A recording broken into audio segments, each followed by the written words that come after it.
Bismillahirrahmanirrahim. Assalamualaikum warahmatullahi wabarakatuh. Ta'awai tadi kat.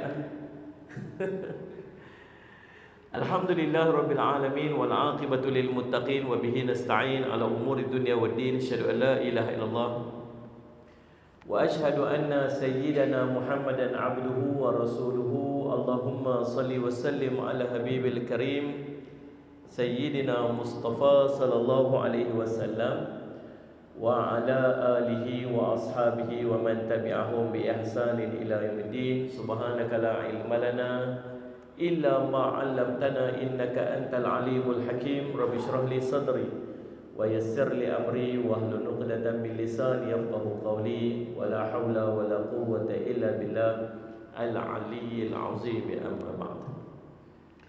Yang saya hormati Ustaz pengacara majlis, yang saya hormati Dr. Ahmad Tajuddin selaku pengerusi surau Al-Hannan, seluruh ahli dan kuasa surau, para asatidzah, ahli ulama, ibu-ibu, ayah-ayah, tuan-tuan, puan-puan, sidang hadirin dan hadirat yang dirahmati oleh sekalian. Alhamdulillah. Pertamanya kita panjat puji dan syukur pada Allah SWT dan limpah kurnia inayah dan taufik di sisi Allah, kita dapat sama-sama pada malam ini. Program kita ni program nak mengambil ibrah, pengajaran daripada kisah berlakunya peristiwa hijrah baginda Rasul sallallahu alaihi wasallam. Jadi tak terikatlah bulan Muharram. Kalau nak cerita tentang tahun baru mungkin bulan Muharram saja.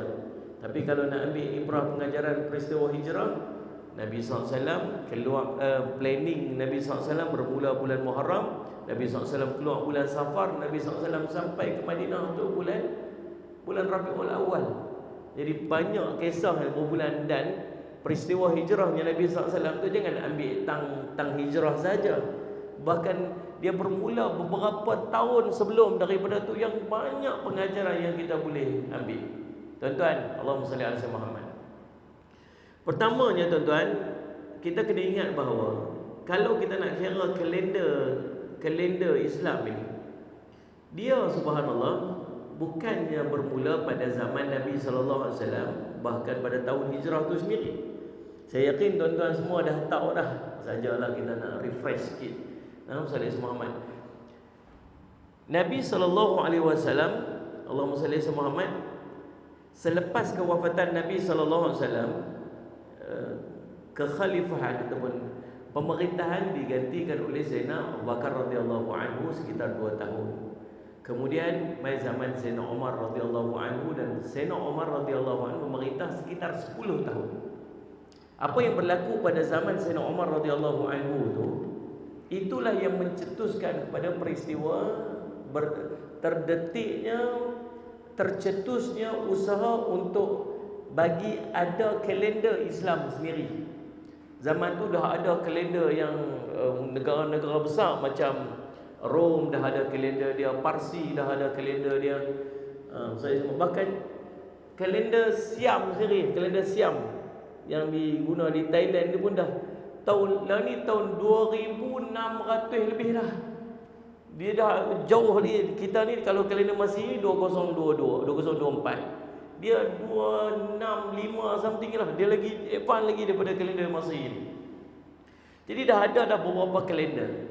Waktu tu Islam di bawah pemerintahan Sayyidina Umar radhiyallahu anhu masih mengekalkan tradisi penggunaan kalender yang mengambil kira peristiwa besar yang berlaku pada tahun itu, dikenai tahun itu dengan peristiwa tu. Macam yang kita dengar lah, Nabi SAW lahir 12 Rabiul Awal, tahun gajah. Tu peristiwa Abraha tu. Tahun kedua hijrah, tahun puasa ni. Anak hang lahir bila? Anakku lahir tahun puasa. Masuk faham dah tu, tahun kedua hijrah.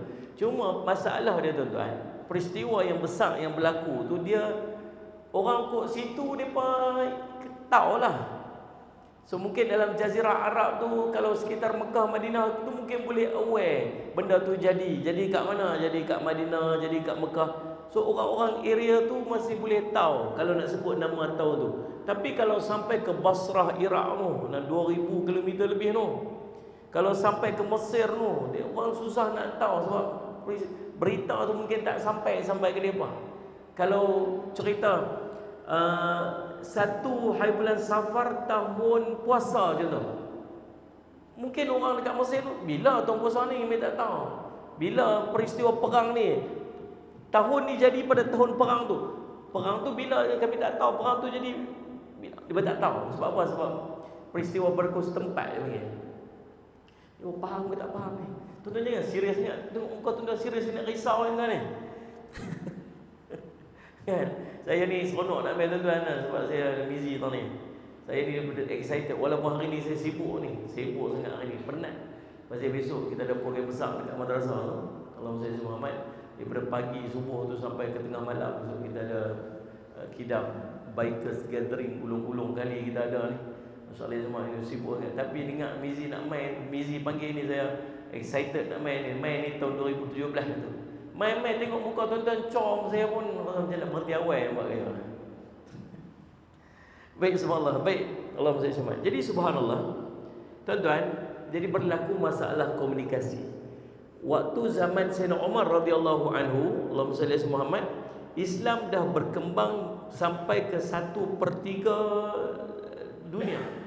Islam berkembang luas ni. Sampai ke Rom, sampai ke Parsi, sampai ke Hijaz. Hijaz ni di bawah Yaman sebagainya. Sampai ke sebelah sana Jazirah, benua Afrika, sampai ke Habasyah, sampai ke Mesir. Dah berlaku dah tuan-tuan sekalian. Allahumma salli ala Muhammad. Islam dah berkembang sampai sana. Masuk dah ribuan kilometer. Sampai satu surat kepada Khalifah Umar. Sayyidina Umar digelar Amirul Mukminin. Sayyidina Abu Bakar radhiyallahu anhu digelar Khalifah Abu Bakar. Sayyidina Umar diberi Amirul Mukminin. Ini gelaran yang diberikan kepada Sayyidina Umar. Dan khalifah-khalifah yang mai selepas tu semua Amirul Mukminin. Amirul Mukminin Uthman bin Affan, Amirul Mukminin Ali Abu Talib, semua Amirul Mukminin lepas tu. Mai satu surat sampai kepada Sayyidina Umar radhiyallahu anhu. Umar tengok-tengok tarikh dia 1 Safar ataupun 1 Sya'ban. Tahun tak ada. Surat ni mai daripada mana? Surat ni mai daripada Mesir. Daripada Mesir mai, perjalanan entah berapa bulan baru nak sampai. Surat bertarikh 1 Safar. Safar bila ni? Safar tahun lepas ke? Ni nak take effect bila ni? 1 Safar tahun depan ke? 1 Sya'ban tahun depan ke? Dah jadi confused. Sebab apa? Sebab dah tak ada dia punya tarikh tahun yang tepat. Lalu ada beberapa event, ada 3 event.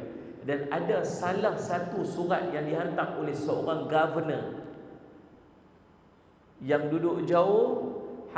Kalau tak salah saya mai daripada Basrah, hantar mai dekat Sayyidina Umar. Dia sendiri dengan inisiatif dia.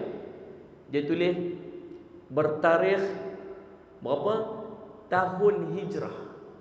Dia menggunakan tahun Hijrah. Dia sendiri, inisiatif dia sendiri. Dia macam mana dia nak bagi faham surat tu, dia letak di hujung tahun Hijrah. Jadi orang boleh tahu surat ni bertarikh tahun bila. Jadi Sayyidina Umar pun panggil para sahabat mesyuarat, duduk. Dan subhanallah, Allahumma salli ala Muhammad, waktu tu diputuskan untuk memulakan tahun kalender Islam ini backdated 17 tahun daripada tarikh mesyuarat tu, backdate balik pada bulan mengambil tahun perkiraan tahun Hijrah. Tahun Nabi SAW keluar hijrah. Anda faham tak ni? Bila berlaku ni? Berlaku ni pada tahun ke-17 Hijrah. So maksudnya dalam mesyuarat tu kita backdate. Backdate bila? Tahun ni putus orang ni, tahun ni dah tahun 17 dah. Tahun 17 dah. Sebelum tu tak ada kalender lah. Maksudnya backdated pada tahun hijrah Nabi SAW. Pasal apa tahun hijrah? Pasal apa tak ambil tahun lain? Ada beberapa cadangan para sahabat Nabi yang senior-senior yang duduk dalam majlis tu. Nombor 1 ada yang cadang, apa kata ambil tahun kelahiran Nabi SAW. Kalau saya pun suka, kita pun mau. Best tuan-tuan, kalau ambil tahun kelahiran Nabi SAW, maksudnya tiap kali kita sambut tahun baru, kita akan peringat juga tahun kelahiran Nabi SAW. So kita tiap tahun kita boleh ingat umur Nabi dah berapa, walaupun Nabi SAW dah wafat, kita boleh ingat tahun tu. Allahumma salli ala Sayyidina Muhammad. Tak setuju. Asal apa tak setuju? 2 pendapat ulama. Nombor 1, tak setuju pasal masih ada khilaf di kalangan ulama-ulama tarikh, ulama-ulama sejarah tentang betul-betul lahir Nabi tahun berapa. Masih ada khilaf. Jadi bila benda khilaf tu tak boleh nak jadi spesifik, nak ambil dia jadi spesifik tak boleh. Kalau ambil tahun ni, oh, ada ulama tarikh ni kata tahun ni, ada ulama tarikh ni kata tak boleh, tak sesuai. Yang keduanya pasal apa tak mau ambil tu? Pasal itu yang dilakukan oleh orang-orang Nasrani. Dalam mengambil kira kalender depa ambil kalender Masihi. Masihi itu ialah Al-Masih Isa ibni Maryam. Ambil tak mau sama dengan orang man tashha biqaumin fahuwa minhum. Siapa yang menyerupai satu kaum maka dia termasuk dalam kaum tersebut. Tak mau. Okey. Nombor 2 ada cadangan kewafatan Nabi SAW. Kita ambil tahun kewafatan Nabi SAW lah. Allahumma salli ala Muhammad. Pun ulama khilaf juga.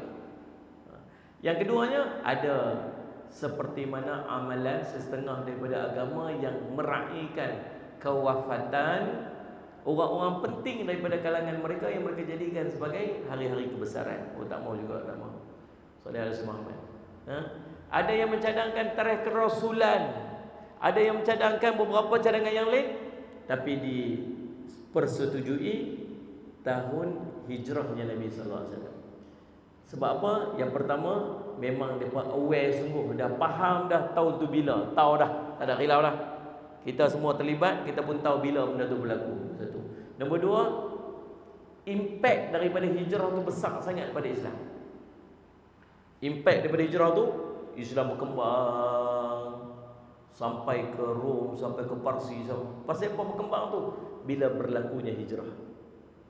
Dulu waktu tak hijrah, Allahumma salli ala Muhammad, bukan senang nak duduk jadi orang Islam. Nak semayang pun kena sembunyi-sembunyi. Kalau nampak macam orang Islam sikit, kena tangkap, kena seksa. Seorang sahabat nama Khabbab bin Al-Arat radhiyallahu anhu. Tuan-tuan kenal Khabbab? Kebab tuan-tuan, kebab. Kebab tahu? Khabbab ni tuan-tuan, sahabat Nabi SAW. Waktu zaman Sayyidina Umar, dia lalu. Sayyidina Umar panggil, "Mailah, Khabbab duduk dengan kami." Khabbab ni dia minal awwalin, dia daripada orang-orang yang awal-awal masuk Islam. As-sabiqun al-awwalin, dia orang-orang yang awal-awal masuk Islam, ikut Nabi SAW. Lalu subhanallah, sallallahu alaihi Muhammad,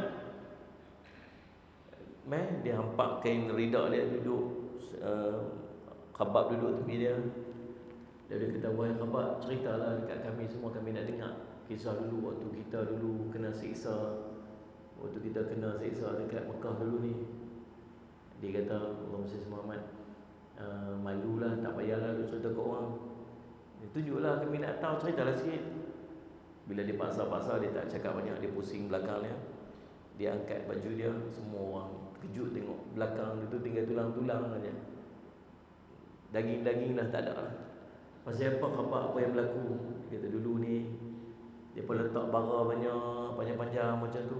Dibaringkan aku, hujung ni diseret-seret sampai lekang daging-daging aku." Dia kata, tu penyiksaan yang berlaku pada para sahabat sebelum daripada peristiwa hijrah. Bukan cerita nak dakwah, bukan cerita nak ajak orang masuk Islam, bukan nak ajak pergi sembang orang mailah masuk Islam, cerita kelebihan Islam. Nampak macam orang Islam sikit je kena seksa. Macam mana Islam nak berkembang? Tapi dengan peristiwa hijrah, bila para sahabat hijrah, Nabi hijrah, Islam tertegak, cantik, syumul.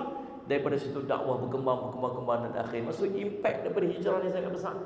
Maka patut sangat hijrah ni dijadikan sebagai tahun supaya kita peringat pada setiap tahun betapa besarnya perjuangan para sahabat yang akhirnya Islam dah berkembang sampai kat kita dekat Mengkuang ni. Saya cuma tak ada kerja, duduk dalam hutan Mengkuang masuk. Sampai dalam hutan Mengkuang pun sampai Islam tu kan, akhirnya jadi tempat ni kita seluruhnya jadi orang Islam. Baik tuan-tuan, Allahumma salli. Tu sedikit gambaran tentang apa yang berlaku pada pemilihan kalender Islam yang berlaku pada zaman Sayyidina Umar radhiyallahu anhu. Cuma persoalan dia, pasal apa Muharram? Soalan kedua, pasal apa bulan Muharram? Pasal apa tak bulan Ramadan? Pasal apa? Tak bulan-bulan yang lain. Memang ada beberapa cadangan. Kalau kita baca sejarah, ada beberapa cadangan para sahabat. Bulan mana kita nak start kalender Islam kita ni? Dah tahu kan? Dah tahu tak? Okey, tahun ada dah. Nak mula kalender kita bulan berapa? Nak jadikan dia bulan 1. Maka ada beberapa cadangan. Allahumma salli Muhammad. Yang akhirnya diputuskan bulan Muharram. Pasal apa bulan Muharram? Nombor 1. Memang selama ni pun memang bulan Muharram tu bulan nombor 1 dah. Walaupun tak ada nombor tahun di ujung dia. Kalau cerita tahun berapa tahun ni, memang bulan 1 dia tu bulan Muharram dah. Bulan 2 bulan Safar.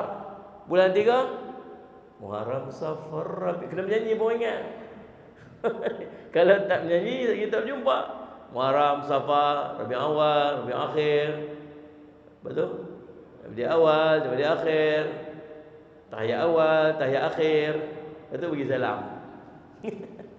Tak boleh ingat. Nyanyi pun ingat. Bulan Rabiul Awal, bulan ke-3. Saya semua macam tu lah. Betul kan? Subhanallah. Dah memang bulan 1 tu bulan Muharram dah. Gitu. Faham tak ni? Memang semenjak dulu-dulu pun zaman jahiliah pun memang. Dan nama tu memang dikekalkan, tak diubah. Walaupun dah ada kalender Islam, dah Nabi SAW dah diutuskan, nama yang dipakai sebelum tu masih dipakai pada hatta al-an sampai sekarang ni. Sampai sekarang ni. Allahumma salli Muhammad. Daripada 12 tu ada 4 bulan haram. Kata Nabi SAW, Allahumma salli Muhammad, 3 berturut-turut, 1 terasing. Zulqaidah, Zulhijjah, Muharram ni berturut-turut ni 3 bulan haram baru lepas. Siapa yang sedekah itu last 30 Muharram itu dengan 1 hari bulan Safar, sedekah dia berbeza lah. Pasal bulan haram dipandang besar semua kebaikan kita buat. Maksiat juga dipandang besar. 3 bulan berturut-turut, Zulqaidah, Zulhijjah, Muharram, dan bulan Safar dia duduk sendiri-sendiri. Itu 4 bulan haram daripada kalender yang ada daripada 12 bulan. Itu yang pertama, maksudnya memang dah guna dah. Yang kedua, pasal apa ambil bulan Muharram? Pasal bulan Muharram bulan dah reda pada ibadat besar. Apa maksud reda pada ibadat besar ni? Ada yang cadang, apa kata kita ambil bulan Ramadan lah. Bulan Ramadan kan best. Bulan Ramadan ni bulan kemuncak ibadah. Bulan yang semua benda hebat, semua benda besar kat dalam tu. Sesuai tak? Tak boleh. Bulan tu kita kalut nak buat ibadat. Tak sempat kita nak fikir nak, kalaulah permulaan kalender ni kan bulan 1 banyak nak close account lah, satgi nak buat audit lah, satgi nak apalah macam-macam, semua kelang kabut nak buat, nak tutup tu. Mana pula dengan kita nak masuk bulan Ramadan nak kelang kabut dengan pesta ibadah pula? Tak cantik, tak sesuai. Kita tunggu ibadat nak reda sikit. Waktu mana nak reda? Start bulan Rejab dah start sibuk dah, bulan haram. Masing-masing dah start puasa sunat dah, apa semua-semua. Lepas tu mai bulan Syaban, bulan yang kita selalu lupakan, kata Nabi SAW. Bulan Syaban Nabi SAW banyak puasa. Para sahabat kata Nabi puasa macam tak berbuka-buka. Bila bulan Syaban banyak puasa, dah start preparation untuk masuk bulan Ramadan. Allahumma salli ala sayyidina Muhammad. Masuk Ramadan lagi kelang kabut pula. Dengan qiyamul lail, dengan tahajud, dengan pergi masjid, dengan baca Quran, dengan puasa pada siang hari, dengan banyak sedekah. Oh, bulan Ramadan tak boleh. Habis bulan Ramadan masuk Syawal pula. Masuk bulan Syawal pula Ustaz Muhammad dah sibuk dengan puasa sunat, sibuk dengan nak sambung ibadat-ibadat daripada bulan Ramadan tu sebagainya, dan nak prepare pula tu nak mai ke depan ni. Lepas Ramadan, lepas Syawal teruk umpah ni nampak kaya. Lambat pick up pun nak kira apa ni, Ramadan, Syawal, Zulqaidah. Ni Zulqaidah nak prepare apa? Event besar akan berlaku pada tahun berikutnya, bulan berikutnya, iaitu haji. Haji kemuncak ibadah pada tahun tu.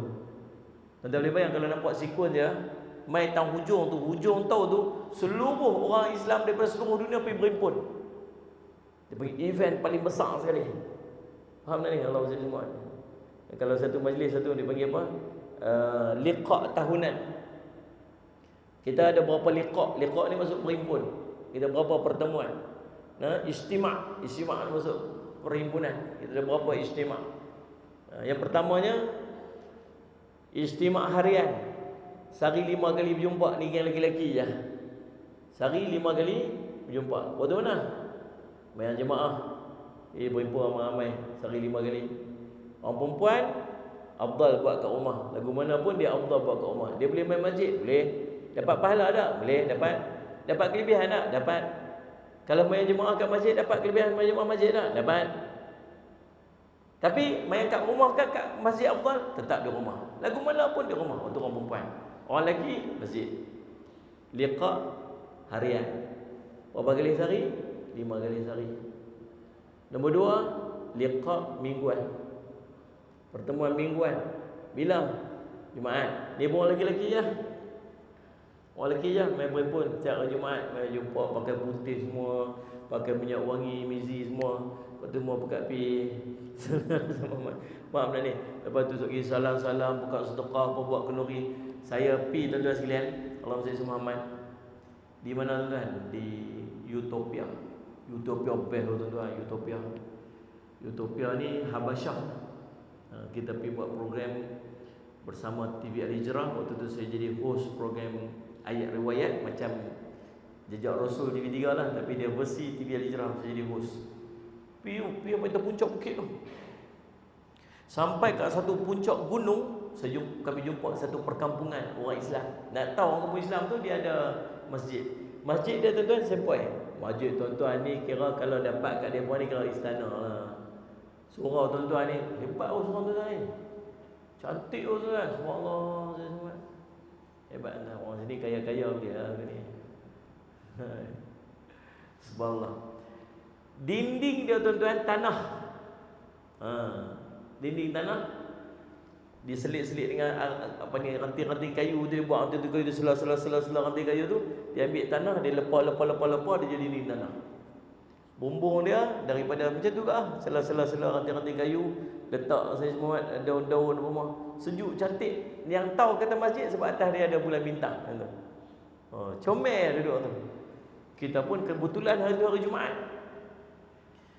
Allahumma salli Jumaat. Teringin nak sembahyang Jumaat dengan mereka. Dekat bandang hadis Ababa tu, sembahyang zuhur macam Jumaat. Kita pergi sembahyang zuhur tu, penuh orang sembahyang. Macam sembahyang Jumaat ni, sembahyang zuhur. Lepas sembahyang zuhur ada halaqah lagi, ada bayan lagi. Hebat kan dekat Utopia hadis Ababa. Pergi masuk dalam kampung, teringin nak sembahyang kat kampung dalam mana. Pergi tuan-tuan, sembahyang. Lepas baca khutbah, tak faham sepatah apa. Memang tak faham cakap bahasa Utopia. Tak apa lagi. Lantai tanah best tuan-tuan. Lantai tanah kita rasa pengalaman. Yang best tu waktu kita sembahyang Jumaat, geng-geng muslimat perempuan semua pergi masak kat luar. Meriah kat luar tu macam kenduri tu. Semua satu kampung turun. Laki sembahyang Jumaat dengar khutbah, orang perempuan masak kat luar. Satu kampung turun, masak sebagainya. Kita kata lagi dapat makan lah, memang perut pun tengah lapang. Habis sembahyang tuan-tuan, mereka pun panggil kita, cakap bahasa tak ayam itik lah, tak faham. Kita pun duduk tu. Lepas tu dia kata, kita pun faham. Dia pun faham. Kita kata lepak tu lah. Lepas tu dia pun suruh duduk. Lepas tu dia pun main talam. Kita kata cantik lah. Mana? Lepas tu dia main roti macam gulung-gulung macam tosai tu, tapi warna kelabu tek anjing tu. Warna kelabu tu dia macam tosai panjang, lembik-lembik tu. Tak tu bergulung-gulung kat atas tu. Tak talam tu dia pun duduk keliling. Kita duduk dengan tu imam lah. Imam. Lepas tu dia pun kita pun rasa macam nak try makan dia lah. Dia pun ambil kuah-kuah ni macam kuah dal sikit, dia pun tuang kat atas tu. Okey lagi. Kita lapar lah. Kita pun lapar ni. Lepas tu sebelum makan tak boleh buat apa tuan, dia buat lagu tu. Perang. Keluar celah-celah ni apa semua. Kita pun sadaqallahul azim. Dia kata sini. Kenyang. Ustaz kita belah aku tu ya. Jadi pengalaman liqa mingguan. Tapi seronok tuan-tuan liqa mingguan ni Ustaz Muhammad. Jadi kalau kita kurang meraihkan pertemuan pada hari Jumaat. Pasal masing-masing faham lah, masih kerja apa semua. Tapi kalau tuan-tuan boleh menghayati hari itu, satu kampung boleh berimpun. Kalau kita jadikan dia sebagai satu macam budaya masyarakat ke tempat tu, seronok kan. Kita tengok kampung tu seronok, meriah. Setiap hari Jumaat anak-anak kecil keluar apa semua masing-masing letak bekerja sebagainya. Sangat menarik tuan-tuan. Liqa mingguan. Yang ketiga dia panggil liqa dui tahunan. Setahun 2 kali. Yang ni dah mula melibatkan orang perempuan. Bukan sekadar orang perempuan, orang tua, kanak-kanak, sallallahu alaihi Muhammad. Siapa saja pakai pakaian cantik berhimpun. Tak cukup ruang dekat masjid, buat kat luar padang Nabi SAW buat. Pasal apa kat luar padang tu? Pasal masjid Nabi dah tak muat. Orang tanya pasal apa Nabi SAW buat dekat padang? Dijawab oleh ulama, sebab masjid Nabi tak muat untuk menampung jumlah kehadiran yang begitu ramai. Pun begitu, kalau sebahagian ulama menganggap dia sebagai sunnah pada hari Jumaat untuk dibuat di kawasan padang bersesuaian dengan apa yang dibuat oleh Nabi SAW. Walaupun justifikasinya, penjelasannya, ruang masjid Nabi tak muat untuk memuatkan seluruh orang Islam yang ada dekat Nabi SAW pada waktu itu. Faham tak ni? Yang ni pun pengalaman saya juga. Ngaji kat luar negara, memang kami sembahyang kat luar, kat padang beribu ramai-ramai. Termasuk orang-orang yang kedatangan haid pun boleh duduk sekali. Tak kira siapa, termasuk perempuan haid pun Nabi SAW suruh keluar. Dia panggil liqa dui tahunan, iaitu hari sembahyang hari raya Aidilfitri dan hari raya Aidiladha. Dan kemuncak kepada liqa kita ni, pertemuan ataupun istimak ni bila? Setahun sekali. Setahun sekali ni bukan orang kampung kita saja, tuan-tuan. Kalau tadi orang karya, lepas tu besar sikit, mai hari raya tu ramai lagi mai orang kampung. Tapi yang ni liqa tahunan kita ni berlangsung di mana? Di Arafah. Seluruh dunia mai berhimpun. Kemuncak penutup tahun tu, seluruh orang Islam akan berhimpun hari Arafah, masing-masing nak khutbah. Kita tengok di khemah-khemah tu, masing-masing khutbah ni, semua dengar semangat ni semua. Berhimpun, kita jumpa orang Afrika, kita jumpa orang Mesir, kita jumpa orang Jepun, kita jumpa orang merata dunia, semua masing-masing berhimpun. Liqa tahunan sebagai penutup tahun tersebut. Habis Zulhijjah, masuk bulan Muharram, start balik fresh. Start fresh balik. Maksud start balik lah. Maksud mula balik, berdawai balik. Ada Muharram, Safar, Rabiul Awal, Rabiul Akhir, Rabiul Awal, Rabiul Akhir. Mezam, Rajab, Sya'ban, Ramadan, dah start pergi balik lah. Cantik susunan dia. Nampak tuan-tuan ni? Boleh faham ke tak faham? Yang berikutnya, yang ketiga tuan-tuan, pasal apa Muharram? Pasal apa dipilih Muharram? Dipilih Muharram sebab Allahumma salli ala Muhammad, perancangan Nabi SAW untuk keluar berhijrah bermula daripada bulan Muharram. Walaupun Nabi SAW keluar di hujung Safar, Nabi sampai pada bulan Rabiul Awal, tetapi perencanaan Nabi SAW bermula pada bulan Muharram. Bahkan tuan-tuan tahu tak, kita ni selalu duduk bincang tentang Nabi SAW hijrah saja. Kita pernah bincang tak tentang apa yang berlaku beberapa tahun sehingga tercetusnya hijrah? Tuan-tuan kena tahu ni. Tuan-tuan kena tahu Salih Muhammad. Jadi disebabkan kita ni tak fokus sangat kepada tahun baru tu, kita nak cerita tentang macam mana boleh tercetusnya sehingga membawa kepada penghijrahan Nabi SAW sampai ke Yathrib. Semuanya bermula pada tahun ke-11 kenabian. Bukan 11 hijrah lah, masa belum berhijrah lagi. Tahun ke-11 kenabian. Waktu tu tuan-tuan, musim haji. Nabi SAW keluar pergi berdakwah ke khemah-khemah di Mina. Dakwah Nabi SAW dekat Mekah ditolak, orang tak mau dengar. Para sahabat ada yang kena tangkap, kena siksa. Nabi SAW susah hati nak buat macam mana. Bila ada jemaah-jemaah haji mai untuk buat haji. Haji ni berlangsung tak pernah break, tuan-tuan tahu tak? Daripada zaman Nabi Ibrahim AS dulu, waktu Nabi Ibrahim AS bina Kaabah tu, start betul haji berterusan. Termasuk pada zaman jahiliah ni pun, cuma mereka modified sikit. Mereka modify haji mengikut mereka punya kepahaman mereka lah. Ada yang tawaf telanjang, ada yang bergendang di keliling Kaabah tu, ada 360 berhala di Safa dan Marwah ni, ada Lata dan Uzza di puncak bukit dua-duanya. Dipenuhi dengan campuran jahiliah dengan syariat Nabi Ibrahim AS yang telah diubah suai. Tapi ada orang mai haji? Ada. Kisahnya tuan-tuan, tahun ke-11. Waktu tu Di Yathrib dah ada ura-ura persatuan. Nampak macam nak bersatu dah. Ada dua kelompok Arab besar yang mendominasi Yathrib, iaitulah Aus dan Khazraj. Tuan-tuan yang mengaji sekolah rendah kalau kau dengar mengaji. Aus dan Khazraj ni dia asal dua beradik. Beratus tahun dulu ni Aus dan Khazraj dua beradik, turun dua keturunan ni berperang tak habis-habis. Berperang. Ni bukan perang jenis main cuit-cuit sikit hang cuit-cuit gitu ni.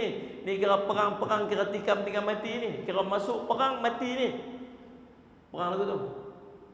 Mai pula tuan-tuan gerombolan kabilah Yahudi mula masuk duduk di Yathrib. Ada Bani Nadir, ada Bani Qainuqa, ada Bani Quraidah dan beberapa kelompok-kelompok besar yang mendominasi antaranya ekonomi Yathrib. Bani Qainuqa di antara yang kontrol ekonomi di Yathrib. Ada yang kontrol pertanian, ada yang kontrol tanah-tanah. Masing-masing kontrol ni sampai menyebabkan orang Arab sendiri rasa mereka terpinggir kat negara mereka sendiri. Tuan-tuan, bila mereka rasa macam mereka dah macam tu, mereka dah makin terpinggir, dah mula ada bibit-bibit nak bersatu. Bila berlaku perbincangan dua kelompok ni, nak angkat siapa jadi pemimpin kita kalau kita dapat bergabung lawan orang Yahudi duk provoke kita tiap hari. Ada yang mencadangkan kita angkat daripada suku Khazraj. Suku Khazraj ini yang lebih dominan di antara dua. Tuan-tuan, itu kisah yang berlaku pada beberapa tahun kebelakangan tu. Lalu musim haji tahun tu, tahun ke berapa? 11 kenabian. Tuan-tuan catat elok ni. Nanti masuk periksa ni, jawab senang sikit. Dr. Tajuddin buat periksa ni. Tuan-tuan, Allahumma salli Muhammad. Nabi SAW masuk ke khemah-khemah jemaah haji. Jumpa mereka, bagi salam, nak bersembang, cuba nak berdakwah. Ramai yang tolak, tak mau. Sebab mereka dah dengar dah orang duk cerita ni. Pergi sana, hati-hati ni, ada orang lelaki ni, dia ni, lagu tu, dia lagu tu. Dengar dah cerita ni. Takdir, Nabi SAW sampai dekat satu khemah. Tuan, bolehkah saya nak sembang dengan tuan-tuan sekalian? Boleh, silakan. Nabi SAW diraihkan. Dalam tu ada 6 orang daripada suku Khazraj. As'ad bin Durarah, Aufa bin Harithah, Rafi' bin Malik bin Ajlan, Quttah bin Amir bin Hadidah, Uqbah bin Amir, Jabir bin Abdullah bin Ri'ab. 6 orang. Allahumma salli Muhammad. Lalu Nabi SAW pun cerita, ya, tuan ni siapa, apa tujuan tuan datang jumpa kami? Dia kata, saya Muhammad bin Abdullah daripada Quraisy dan subhanallah Bani Hashim, dan saya adalah Nabi akhir zaman. Bila Nabi sebut kata dia ni Nabi akhir zaman, dia terus trigger depan 6 orang ni. Dia kata, Nabi akhir zaman? Kami pernah dengar dah perkataan Nabi akhir zaman ni. Tahu tak siapa duk cerita kat depan Nabi akhir zaman ni? Orang-orang Yahudi yang duduk di Yathrib. Tuan-tuan tahu tak pasal apa orang Yahudi pergi duduk di Yathrib ramai-ramai? Pasal Allah sebut dalam Quran, ya'rifunahu kama ya'rifuna abna'ahum. Depa kenal Nabi ni yang nak main ni, Nabi akhir zaman ni, macam depa kenal anak depa sendiri. Dalam kitab-kitab depa ni dah cerita dah tentang kemunculan Nabi akhir zaman ni, exact details. Muka dia lagu mana, watak akhlak dia lagu mana, dia lahir tang mana, apa yang berlaku kat dia, tang mana dia nak hijrah, tempat yang dia nak sampai lepas pada tu, tempat dia lagu ni. Tuan-tuan boleh bayang tak? Depa berdasarkan kepada apa yang diceritakan dalam kitab depa boleh cari jumpa tempat tu. Maksud kata detail tu sampai depa boleh jumpa tempat tu. Tempat ada apa ni, Allahumma salli Muhammad, ada ladang-ladang kurma apa semua. Banyak tempat ada ladang kurma. Tapi dia dapat tempat tu pasal detailnya penceritaan tentang Nabi Muhammad sallallahu alaihi wasallam. Dan depa selalu duk cakap dekat orang-orang Arab ni, mengenai ikut kami. Pasal Nabi akhir zaman ni akan main bersama dengan kami nanti, hempa ni apa semua sebagainya. Subhanallah. Sama macam depa pergi berhimpun dekat Palestin. Pasal apa mereka pergi bunuh kat Palestin? Pasal apa tak pergi tempat lain? Ada orang cadang lah kalau mereka sayang sangat dekat Israel tu, pasal apa tak bagi satu lot kecil tu dekat US tu, pergi bunuh orang tu kecil tu, kalau selalu lawan dengan orang. Betul tak lah? Pasal apa pergi tinggal dia bunuh kat Palestin? Kita nak berhenti azan, kita nak terus je. Terus je. Betul tak lah? Kalau tuan saya, kalau UK sayang sangat, bagilah satu plot kecil tu kat tu, besar sama saiz dengan Palestin tu, pergi bagi satu dekat lah. Tambah US lagi besar tu, pergi bubuhlah setempat tu, siapa pun tak kacau. Kau nak tang padang pasir sangat macam sana, pergi cari padang pasir berlambak kat US, padang pasir bubuh satu. Bubuh nama Israel tu. Betul tak ni? Pasal apa berimpunan tu? Pasal belief. Depa ada kepercayaan. Apa kepercayaan dia, Pak? Nombor satu, itu adalah promised land. Tempat yang telah dijanjikan dekat depa dulu ni. Yang kedua, depa percaya di sana akan munculnya the Messiah, si penyelamat. Tuan-tuan, ada satu tempat dekat, saya beberapa kali pergi dekat sana, alhamdulillah. Kita pergi untuk program TV itulah. Saya tengok tuan-tuan apa yang berlaku dekat sana ni, dia macam jigsaw puzzle yang disusun. For real, nampak depan mata. Contoh, Allahumma salli ala Muhammad. Nabi SAW cerita Dajjal akan dibunuh di gerbang Lut oleh Nabi Isa AS. Tuan-tuan tahu tak Lut ni dekat mana? Lut ni towards, menghala ke daripada Baitul Maqdis, dia menghala ke utara. Lut ni dia duduk tang mana? Bersebelahan dengan satu tempat nama dia Yafa. Tuan-tuan tahu Yafa tu apa? Yafa ini Tel Aviv. Tel Aviv ni sampai overpopulated. Tuan-tuan bacalah, cari tengok Google sikit. Dia sampai dah overpopulated. Pasal apa overpopulated ni? Sebab orang Yahudi seluruh dunia semua pergi berimpun dalam tu. Pasal apa berimpun dalam tu? Pasal tempat tu dipercayai akan muncul dari Messiah ni. Dan tuan-tuan tahu dah, dekat dengan Tel Aviv ini, di situlah ada lapangan terbang terbesar di Israel. Ada tahu tu benda besar kali. Dan lapangan terbang ni, dia bukan jauh mana pun daripada sempadan Lut tu. Kita lalu ke highway ni, kita boleh nampak tu, dah hujung tu boleh nampak lapangan terbang. Sebab dia tanah padang pasir lebih kurang. Adalah pengeluaran sikit, tapi nampak tu lapangan terbang itu. Ni sebelah sini ni ada ladang sikit, ladang pisang apa sikit. Sebelah tu dah sempadan Lut dah. Sangat dekat. Nabi SAW dia cerita apa? Dajjal dia akan menggunakan transportation dia ni seperti kalau kita tengok awan yang ditiup angin kencang bergerak di langit, kita nampak terbang lah kot. Dan kenderaan ini telinganya 70 hasta. Kita duduk terbayang. Dan pasal apa Nabi tak sebut kapal terbang? Mana ada kapal terbang zaman Nabi SAW? Nabi duk beri gambaran para sahabat boleh bayang. Kaldai, duk ada kaldai tu. Telinga ada 70 hasta. Lagu tu tak tahu, tak boleh fikir. Tapi dia bayang lagu tu yang panjang. Lepas itu bergerak lagu mana? Solah laju sangat. Kecepatan lajunya terbang, lajunya pergerakan Dajjal ni.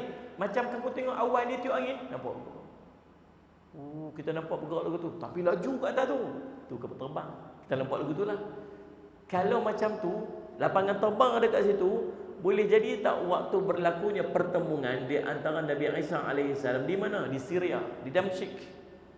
Kalau tuan-tuan takdir oleh Allah waktu tu tuan-tuan jadi pengikut tentera Nabi Allahumma salli Muhammad Imam Mahdi. Tuan-tuan jadi tentera Imam Mahdi waktu tu. Maksud tinggal semua ni.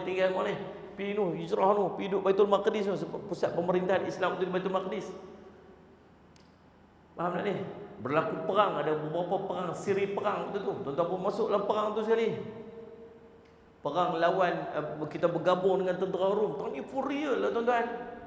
Nabi cerita, bila Imam Mahdi muncul, kita akan bergabung dengan tentera Islam. Seluruh umat Islam ni akan main dalam seluruh dunia atau berimpun satu tempat. Pusat pemerintahan dia Baitul Maqdis. Waktu tu kita akan bergabung dengan tentera Rom. Tentera Rom ni, kalau tuan-tuan baca dalam Al-Muhammad Muhammad syarahan ulama tentang siapakah orang Rom pada masa sekarang. Nabi SAW sebut dulu orang Rom. Dan ni orang Rom kan, dan orang Rom tu ada tu lah. Tapi apa dimaksudkan dengan orang Rom sekarang ni ialah orang-orang Eropah. Orang Eropah.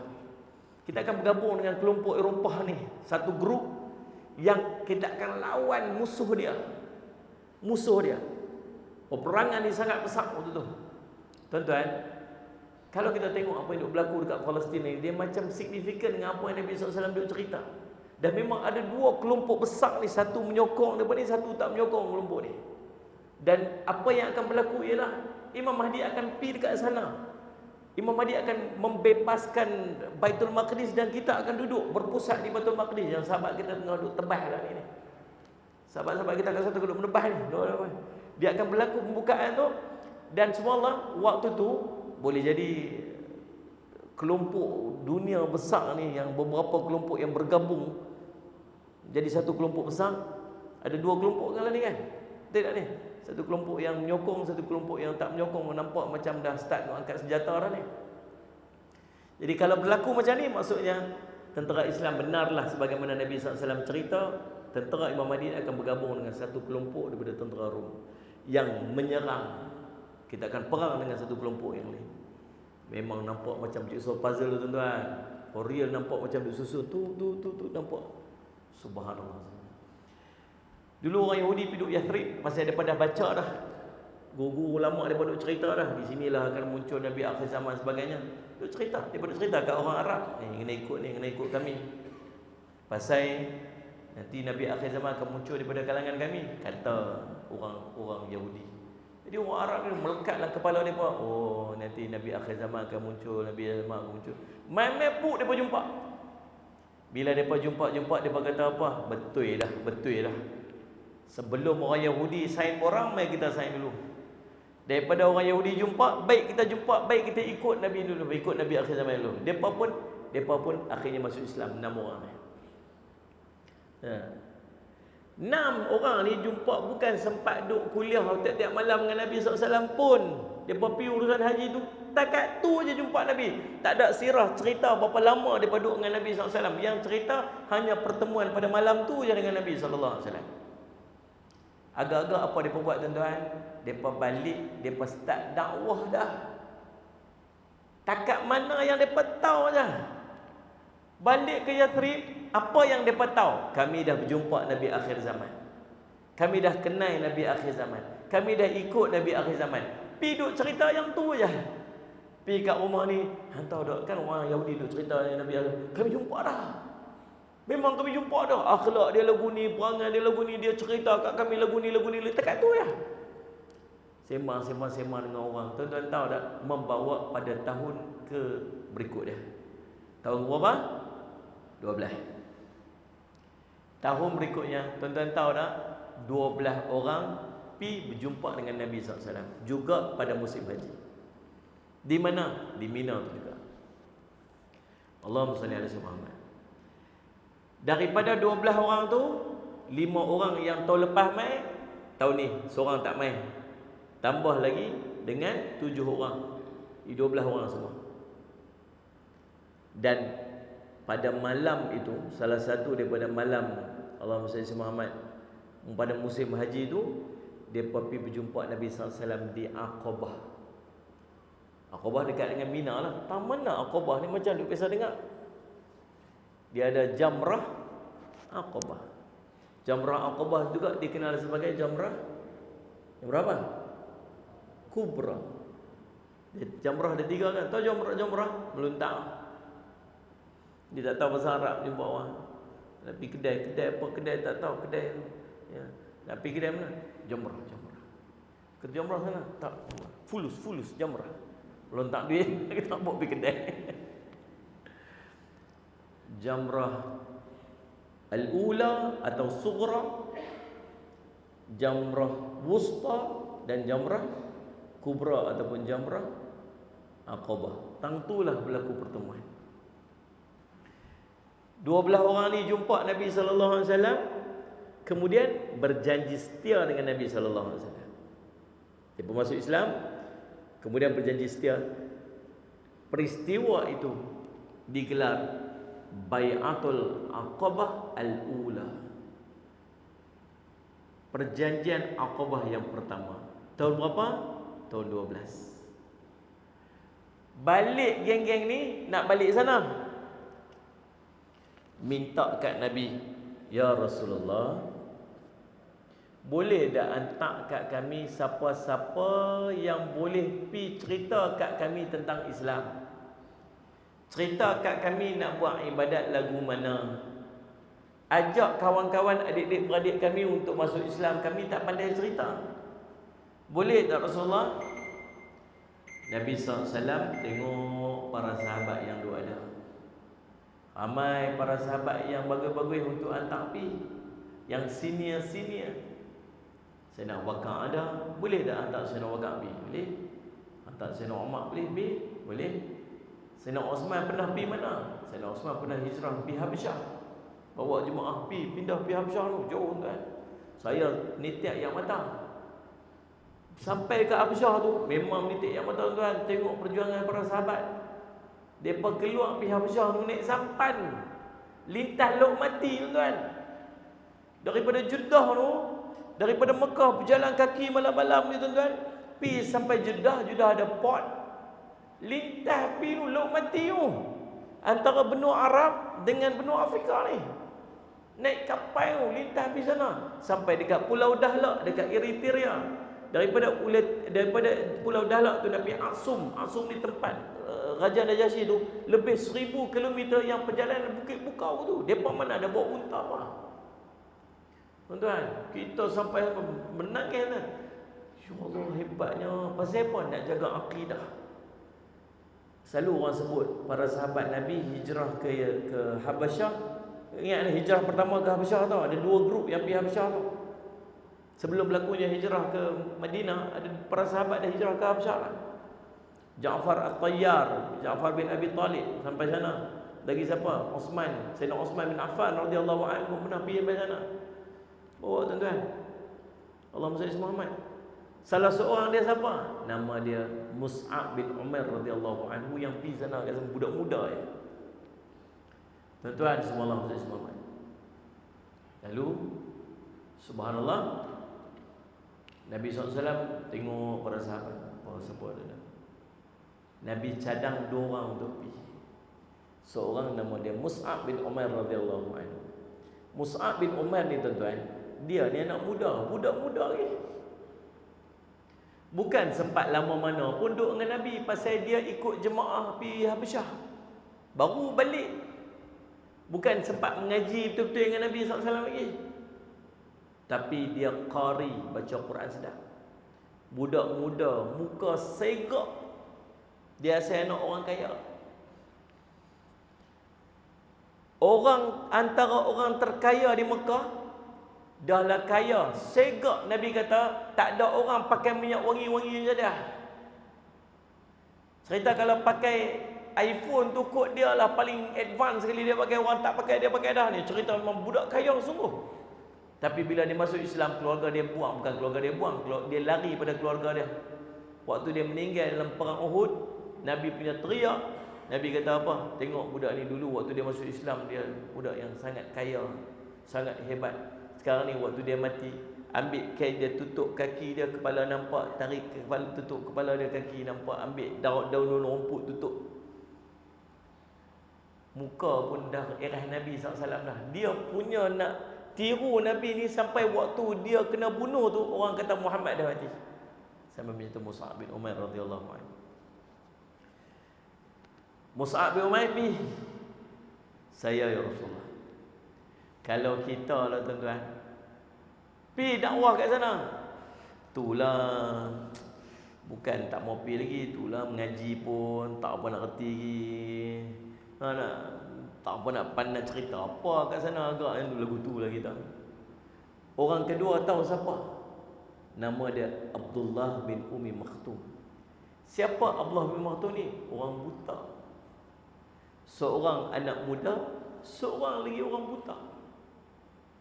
Kalau kita agak ni nak balik ajak dakwah pergi sana ni. Ni tempat kami ni berpotensi ni, nak dakwah, nak jadi negara Islam ni. Potensi sangat kat sana ni.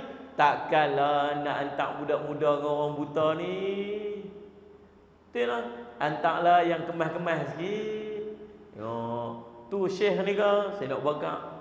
Syekh ni ke? Saya nak Umar kemas sikit. Yang hantar budak ni.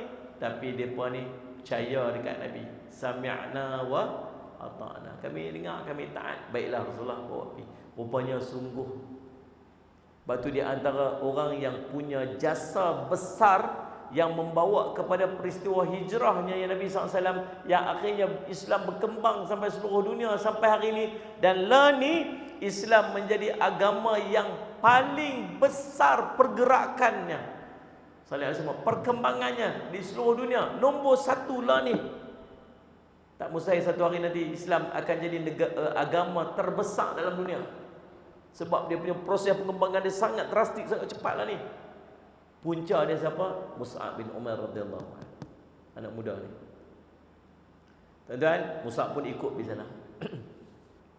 Bila sampai kat sana, dia duduk di rumah As'ad bin Zurarah radhiyallahu anhu. Orang mula tadi, ingat tak nama saya sebut awal tadi? Geng 6 orang tadi ni, dia mana? As'ad bin Zurarah ni bukan calon-calon orang. Dia ni kira orang kenamaan juga dekat sana. Dia anak menakan kepada salah seorang daripada ketua kabilah yang sangat besar. Nama dia Sa'ad bin Mu'adh radhiyallahu anhu. Maksudnya dia ni orang terkenal juga ni. Dia bukan orang calon-calon ni, orang hebat ni. Tuan-tuan, Mus'ab bin Umair pun duduk dengan dia. Pilah dakwah sana, dakwah sini. Mus'ab, hari ni kita pergi kat kampung tu, kampung tu ada dalam lebih kurang 20 orang. Kita pergi jumpa mereka, kita pergi sembang-sembang. Jom, pergilah ke situ. Mus'ab, hari ni kita pergi sini pula lah. Okey, pergi tu. Sampai satu hari nak jadi cerita takdir Allah. Mus'ab bin Umair duduk dengan As'ad bin Zurarah, dikelilingi oleh beberapa orang daripada orang kampung dekat satu telaga. Mungkin pipi orang sedang tu pun ambil jalan tu untuk dakwah. 3-4 orang duduk kat situ sembang. Letak dekat satu kerusi, duduk tu sembang-sembang cerita tentang Islam. Macam depa pun macam berminat duduk dengar.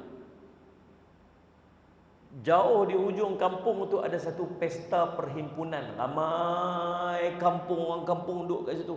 Seluruh kabilah sedang berhimpun dekat situ. Dia panggil pertemuan pemimpin dengan masyarakat. Siapa yang hadir dekat situ ni? Orang nombor 1 dengan orang nombor 2. Orang nombor 1 saya sebut dah tadi, nama dia Sa'ad bin Mu'adh radhiyallahu anhu. Dengan orang kanan dia nama Usaid bin Khudair radhiyallahu anhu. Lalu Sa'ad bin Mu'adh ni kata dekat Usaid bin Khudair, dia kata, wahai Usaid, hang kalau boleh tolong pergi settle Sa'ad dengan anak menakan aku tu, As'ad bin Zurarah tu. Kalaulah dia tak pasal dia tu anak menakan aku sendiri yang pergi settle dengan dia. Sagi malu aku nak letak muka mana, pasal dia tu anak menakan aku. Baik hang tolong pergi settle Sa'ad. Ni tukar pergi bahasa orang mengkuang. Kau boleh faham. Dia kata hang tolong pergi Sa'ad, depa tu duk pergi ceramah merata. Duk bawa ajaran apa-apa, duk kata agama nenek moyang kita tak betul, duk pecah belah masyarakat. Hang tolong pi halau budak 2 ekor tu keluar pada kampung ni. Baik bos. Dia pun capai tombak dia, jalan cari tang mana. Tang mana hang nampak? Oh, dia daripada 2 orang duduk corok tu. Duduk dekat telaga tu, hang pergi situ. Dia duduk situ. Dia pi tuan. Muka bengih Usaid bin Khudair ni, muka marah ni bos suruh. Sampai depan, kata As'ad bin Zurarah, hang nampak tak siapa duduk berjalan main tu? Nampak? Dia ni kalau hang boleh bercakap dengan dia elok-elok, hang dakwah dia elok-elok, kalau dia masuk Islam, ramai orang akan ikut dia. Baiklah, dia kata, aku cuba. Dia pun main tuan-tuan, dia semua dengan muka merah dia. Ambil anak, dalam riwayat cerita, dia pacak dia pacak tombak tu depan depa ni. Depa tengah duduk ni. Dia cak pacak tu. Teng lebih kurang begitu lah kot. Kan dengan side effect dia sound effect dia kan. Dia main. Tapi Mus'ab bin Umair ni orang segak dia ni kan. Senyum. Ya tuan, boleh saya bantu apa? Hang ke yang mai daripada Mekah sini, mai kat tempat kami, duk pecah belah masyarakat kami, duk cerita yang bukan pasal agama kami. Hampir keluar pada sini. Kalau hang rasa hang nak selamat, hang tak mau nyawa hang hilang daripada badan, hang keluar daripada sini. Dia senyum tuan-tuan.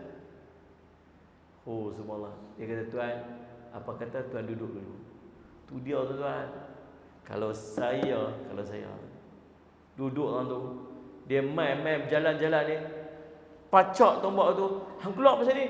Kalau saya tahu saya buat apa, saya kata, baiklah tuan, biarlah saya pergi daripada sini, dagang pak malau, dagang berlipat, dagang hamba musafir agaknya begitu. Tapi subhanallah Mus'ab bin Umair ni, ya Allah, muka lembut dia dengan senyum dia, orang tu nak marah pun tak jadi. Dia kata, apa kata tuan duduk dulu, mesej cerita apa yang saya bawa ni. Kalau tuan rasa tuan setuju, tuan ikutlah. Kalau tuan rasa tuan tak setuju, tak apa, saya keluar daripada sini, saya balik macam mana yang tuan sebut tadi. Tak apa, boleh. Orang bijak kan. Tak apa, dengarlah apa masalah dia. Dengar. Dia pun duduk. Dalam riwayat sebut, sirah sebut, dia Mus'ab bin Umair membacakan beberapa ayat Al-Quran saja. Tapi bila dibaca ayat Quran tu semua, dia takjub, dia kata, ya Allah, ni kalam ni sangat hebat, ni kalam ni sangat indah ni. Macam mana aku nak masuk ikut agama kamu ni? Dia kata, tuan balik dulu, mandi, tuan tukar baju, tuan mai kat sini, kita masuk Islam. Dia pun balik main rambut basah lagi, pakai baju semua elok, mai jumpa, dan dia mengucap 2 kalimah syahadah. Bila dia mengucap saja 2 kalimah syahadah, tahu tak dia fikir apa? Tahu tak apa dia fikir? Dia fikir nak dakwah orang lain pula. Tuan tengok. Ni dia tak fikir, dia tak tanya ni nak semayang ke mana ni? Ni nak buat ibadat ke mana? Tak tanya lagi. Tahu dia kata apa?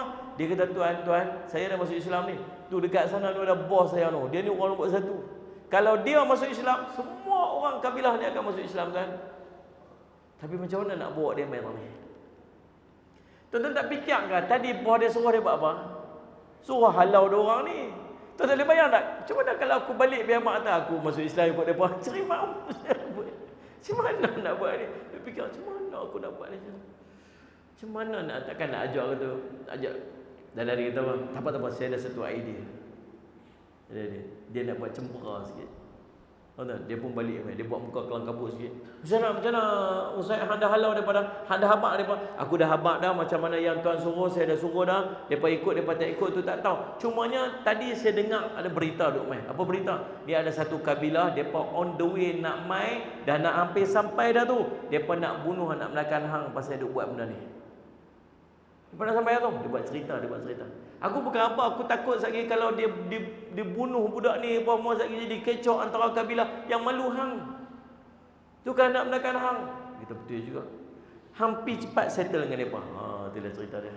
So dia pun pilah ambil tombak dia, capai dia pun berjalan pi. Ni orang kan hari tu hari pertemuan masyarakat dengan pemimpin. Geng ni ada lagi kat situ. Dia pun cepat-cepat pi. Dalam riwayat tu cerita, dia tengok wajah Usaid bin Hudzair antara pi dengan balik tu lain dah. Kita muka pun jernih elok. Sahabat yang cerita kata memang muka tu nampak lain dah. Dia pun tak heran sangat tu. Dia pi, dia kata, "Nu anak belakang aku nak kena pukul ni, apa semua orang tu tengah nak pergi serang dia." Dia pun pi cepat-cepat.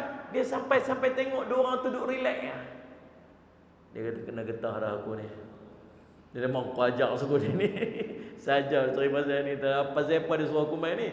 Dia pun main-main, dia kata tak apalah, dia kata ni aku main ni dah memandangkan dia tak boleh nak buat apa yang aku suruh, lah ni hamba keluar pada sini. Sama macam dibuat kepada Usaid bin Hudzair, macam tu lah dibuat kepada Sa'ad bin Mu'az.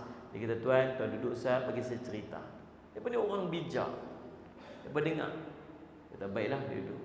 Jadi tuan-tuan, Allah SWT, akhirnya dia masuk Islam. Pendek cerita ni, dia masuk Islam. Bila dia masuk Islam, tuan-tuan tahu dia fikir apa? Apa dia fikir? Macam mana nak ajak orang lain untuk masuk Islam juga. Orang kampung semua bergaduh berhimpun. Orang kampung semua bergaduh berhimpun dalam majlis dia tu. Dia perlu tunggu dia ni. Kata, hampa tunggu Zat, aku nak pergi Zat, saya ikut main balik. Semua bergaduh tunggu tu. Dia patah balik tuan-tuan. Dan naik atas pentas tempat dia duduk bercakap tu. Dia tanya kat semua kaum dia, apa pendapat kamu semua tentang aku?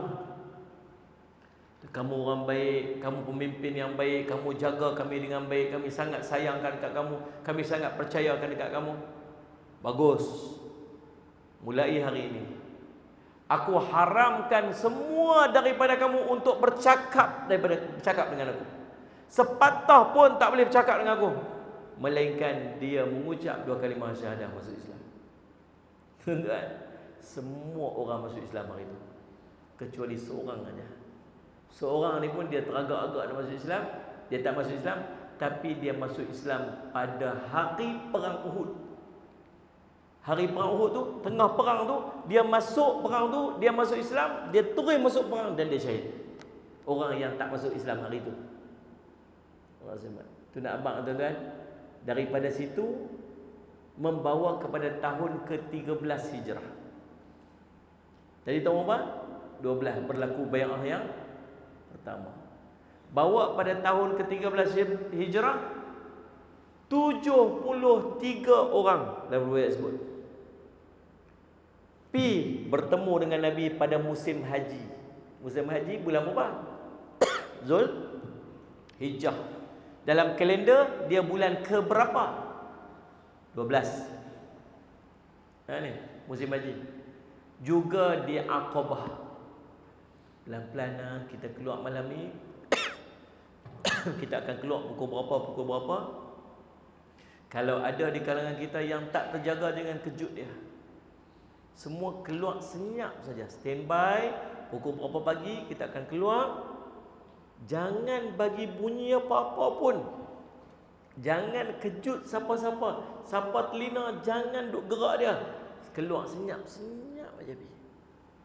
Tadi bang kawan dengan telina kejut dia. Bangkit. Ha, apa? Tak pasal-pasal lagi. Kecoh pecah habis rahsia. Semua keluar senyap-senyap bi. Jumpa dengan Nabi SAW. Nabi mai dengan pak saudara dia, Al-Abbas bin Abdul Muttalib. Lalu di sinilah depa cadang dekat Nabi, wahai Rasulullah, jom ikut kami balik ke Yathrib. Kalau orang sini tak mau terima kamu Rasulullah, jom kami dekat sana menunggu kamu. Kami akan pertahankan kamu dengan nyawa-nyawa kami. Al-Abbas kata, betul ke boleh jaga ni? Dia kat sini pun macam-macam dah. Kalau dia kat sini dia ada aku pertahan dia, tak apa. Kat sana lagi, tak apa wahai bapa saudara Nabi, kami ada kat sana dan kami akan pertahankan dengan nyawa-nyawa kami. Tuan-tuan, itu berlaku pada bulan Zulhijjah. Tahun ke berapa? 13. Start bulan depan, bulan Muharram, bermulalah perencanaan Nabi untuk berhijrah. Tu yang ambil bulan Muharram. Dan para sahabat mula bergerak dah untuk pergi. Semua keluar senyap-senyap. Tuan-tuan boleh bayang dekat kampung kita ni, dekat taman kita ni, hijrah. Tengok-tengok rumah sebelah gelap, tak ada orang. 3-4 hari dah tak ada orang, balik kampung ke? Tak apa lagi. Tengok belah ni pula, gelap pula rumah ni. Pergi mana? Rasa pelik dah. Siapa pekat? Ni kawan ni dah berapa lama dah ni? Tak ada pula. Duduk tak? Rumah depan pula. Duduk pula ni, rumah ni pula. Dah bagi pelik dah ni. Start pada tu orang duk perasan, orang kampung hilang seorang. Semua pekat keluar senyap-senyap betul. Tuan faham tak ni? Dan mereka tahu apa yang sedang berlaku dengan orang kampung yang makin hilang, makin tak ada. 3 rumah kosong, 5 kosong. Oh, ni ada sesuatu yang tak kena ni. Pi paksa tanya-tanya. Oh, pakai hijrah ke Yathrib. Tapi tak kisah sangat. Pasal apa? Pasal Nabi duduk ada lagi. Kalau Nabi keluar mungkin kecoh lagi. Sebab tu Nabi SAW pilas. Kalau Nabi keluar dulu, para sahabat nak keluar kemudian, agaknya lebih dahsyat. Dia pada keluar. Hampa mana ni? Pergi Yathrib. Pasal apa pergi sana? Tak ada apa, saja nak pindah pergi sana, beli rumah ke apa ke, pada cerita lagi. Nabi di mana? Nabi kat sini lagi. Tak apalah, Nabi dekat sini, tak kisah sangat lagi. Tapi ada sekatan-sekatan yang berlaku lah. Sampai ke tahap daripada mula sense yang Nabi nak keluar pergi. Waktu tu dah start kecoh. Dah start mesyuarat macam mana nak sekat, macam mana nak tangkap. Akhirnya dicadangkan untuk dibunuh. Akhirnya mula dicadang untuk dipenjara, dibuang daerah. Akhirnya iblis main jadi watak seorang orang tua yang mencadangkan agar dibunuh. Kalau bunuh boleh lah, tapi bunuh lagi nak kena balas darah dengan darah pula. Tak, setiap kabilah hantar seorang wakil, tikam sama-sama ramai-ramai, nak bayarkan siapa? Logik dia ada. Akhirnya berlakulah kisah yang mereka kat berimpun di rumah Nabi SAW. Nabi SAW keluar, waja'alna min baini aydihim saddan wa min khalfihim saddan fa aghshaynahum fahum la yubsiru yang hampa duk baca kat polis jaga Roblox tu. Pasal-pasal kau tu kena. bukan dekat polis jaga Roblox. Tuan-tuan tu, dia usung akopal balik Langkawi tu. Udah 3-4 takut custom tu kena waja'alna, dia aku heran mengantuk sungguh orang ni pasal airport tak kau ni kena. Berapa ramai custom tu kena subhanallah. Mana? Nabi SAW macam mana riwayat itu ambil pasang tabak dan akhirnya depa ni semua pekat-pekat telena. Bila lalu seorang lelaki tengok ni, "Apa ni buat apa ni pada lena sini ni?" Kami duk jaga Muhammad. Jaga Muhammad apa aku nampak keluar tadi? Betul ke? Tengok buka terjeluh lah rumah, tengok ada orang duduk Sayyidina Ali kat dalam tu. Kisah tu berlakulah. Bila Allahumma salli ala Muhammad dah perasan Nabi SAW nak bergerak, waktu itulah baru mereka mengambil tindakan untuk menahan dan menyekat, bahkan nak membunuh Nabi SAW, yang Nabi SAW keluar sehingga berlakunya peristiwa hijrah. Tuan-tuan, pengajaran kita boleh ambil daripada peristiwa ni. Hijrah merupakan satu peristiwa yang sangat besar yang berlaku kepada Nabi SAW, yang memberi impak seluruhnya kepada orang Islam sampai ke hari ini. Islam berkembang dengan berlakunya peristiwa hijrah. Maka sesuai sangat peristiwa hijrah itu jadikan sebagai permulaan kepada kalender Islam. Yang keduanya, Allah SWT perencanaan yang baik yang dilakukan oleh Nabi SAW hingga membawa kepada berlakunya peristiwa hijrah. Yang ketiganya ialah peristiwa-peristiwa yang berlaku sebelumnya, yang sepatutnya kita mengambil iktibar dan pengajaran, usaha-usaha dakwah yang dilakukan oleh Nabi SAW dan penerimaan para sahabat di kota Yathrib dengan berlakunya bai'ah Aqabah pertama dan bai'ah Aqabah yang kedua yang membawa kepada peristiwa hijrah. Yang berikutnya tuan-tuan sekalian, Allah SWT ialah pengorbanan para sahabat dalam peristiwa hijrah. Tak mampu kita nafikan betapa besarnya pengorbanan para sahabat. Kita kalau nak tinggal kampung kita, tu boleh bayang nak tinggal nak pergi mana? Nak pergi satu tempat mana? Tak tahu lagi. Tempat tu tahu dah. Rumah dekat mana nak duduk? Tak tahu duduk kat mana. Ni rumah ni tinggal ke? Tinggal. Kalau balik nanti ada balik dak rumah ni? Tak tahulah rumah ni ada lagi ke tak ada. Entah mungkin orang dah ambil dah.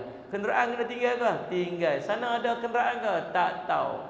Kerja kena tinggal ke? Kerja tinggal. Kat sana ada kerja ke? Tak tahu. Kalau ada adalah, tak tahulah.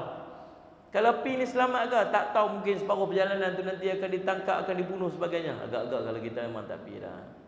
Tapi para sahabat tuan-tuan merisikokan segalanya semata-mata nak menjaga agama dan akidah mereka. Maka perjuangan para sahabat ni sangat besar. Tuan-tuan, demikianlah sebuah sikit daripada perkongsian kita pada malam ni yang kita boleh mengambil manfaat dan pengajaran.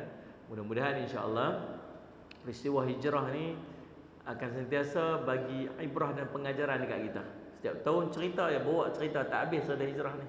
Sebenarnya, saya pun bawa versi yang lain yang mungkin jarang orang dengar sebelum kisah-kisah yang berlaku sebelum daripada peristiwa hijrah Nabi SAW yang biasa kita dengar. Namun kesan dia sangat besar insya-Allah. Dan minta ampun, minta maaf salah dan silap. Terima kasih juga pada pihak RTM yang sudi untuk menyiarkan rancangan kita pada malam ini insya-Allah. Mudah-mudahan diberi manfaat sebaiknya kepada kita seluruhnya. Aqulu qouli hadza wa astaghfirullah li wa lakum. Wassalamualaikum warahmatullahi wabarakatuh. Bismillahirrahmanirrahim. Alhamdulillahirabbil alamin wassalatu wassalamu ala rasulil amin sayyidina Muhammadin wa ala alihi washabihi ajmain. Allahumma faqihna fid din wa 'allimna ta'wil waj'alna min ibadikas salihin wahdinas siratal mustaqim. Allahumma arina haqqa haqqan warzuqna ittiba'ah wa arina batila batilan warzuqna ijtinabah. Wa sallallahu ala sayyidina Muhammadin wa ala alihi wasallam. Alhamdulillah. Saya jemput tuan-tuan untuk mai ke madrasah saya besok, bermula daripada pukul 5 subuh pagi esok. Kita buat program ceramah forum saya. Lepas tu kita ada pameran macam-macam bentuk pameran motor, pameran ada kita kuda, ada VR sejarah Rasulullah SAW tu, ada archery, ada silat, kesihatan, macam-macam lah program sepanjang hari tu. Sampai ke petang tu pukul 5.30 petang kita ada ride 3 negeri. Pada tengah hari tu ada makan, kita buat kenduri. Ride 3 negeri, naik motor, geng-geng motor semua, jemput motor besar kecil semua boleh naik sekali. 3 negeri daripada Kedah masuk Penang, Penang masuk Perak, patah balik lebih kurang hampir 50 km. Kita pusing pukul 5.30 petang. Dan malam tu kemuncak dia kita ada forum perdana. Saya, Maulana Wan Helmi, Allahumma salli Muhammad, Ustaz Hanafiah Malik, Abang Datuk Nesh, dan juga Allahumma salli Muhammad dimoderatorkan oleh Syamsul Ghawghaw malam. Dan kita ada cabutan bertuah. Cabutan bertuah nombor 1 motor.